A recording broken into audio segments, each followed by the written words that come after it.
Simula ngayong araw, tatalakayin ng House Committee on Justice ang dalawang impeachment complaints laban kay Pangulong Bongbong Marcos.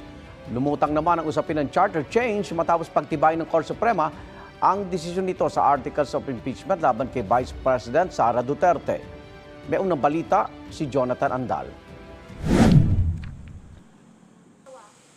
Walang usapan ng tsa-tsa sa Malacanang. Yan ang sinabi ni Palace Press Officer Undersecretary Claire Castro matapos sabihin ni mismong Senate President Tito Soto na susuportahan niya ang pagbabago sa konstitusyon o charter change matapos katigan ng Korte Suprema ang desisyon nito noong July 2025 na nagdedeklarang unconstitutional ang impeachment case laban kay Vice President Sara Duterte. Sabi ng palasyo, nakatuon lang ngayon ang Pangulo sa ekonomiya at hindi pinag-usapan ng tsa-tsa sa huling meeting nito sa kanyang economic team noong Biyernes. Pero sabi ni Yusek Castro, kung may mga nagawa ng hakbang tungkol sa tsa-tsa, aaralin ito ng Pangulo. Sabi naman ni Senator J.V. Ejercito, malabo nang mabago ang konstitusyon sa ilalim ng termino ni Marcos Jr.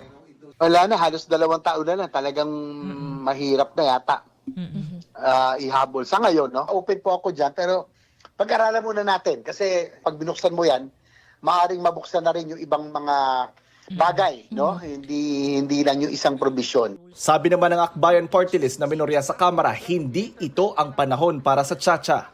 Alam naman natin na pag binuksan ng usapin ng pagbabago ng konstitusyon, abay kung saan pwedeng pumunta na yan. At yung greatest fear natin ay magamit yung pag-amenda sa konstitusyon para sa mga anti-people na mga amendments sa ating konstitusyon. 1987 pa ang konstitusyon, halos 4 na dekada na ang tanda, kaya may mga mambabatas na nagsabing kailangan nang i-update ang saligang batas. Sa Biyernes, February 6, tapos na ang 1-year bar rule at pwede na ulit magsampa ng impeachment complaint laban kay VP Sara. Sabi ng Akbayan Party List, kausap na nila ang mga citizen complainant na posibleng maghain ulit ng bagong impeachment complaint sa bise.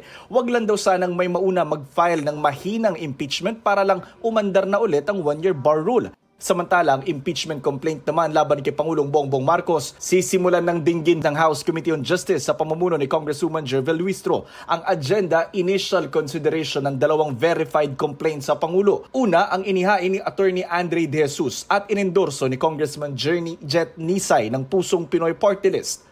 Ikalawa, ang inihain ng Makabayan Coalition at inendorso ni ACT Teachers Party List Representative Antonio Tino, Gabriela Party List Representative Sara Elago at Kabataan Party List Representative Rene Co. Itong unang balita, Jonathan Andal para sa GMA Integrated News.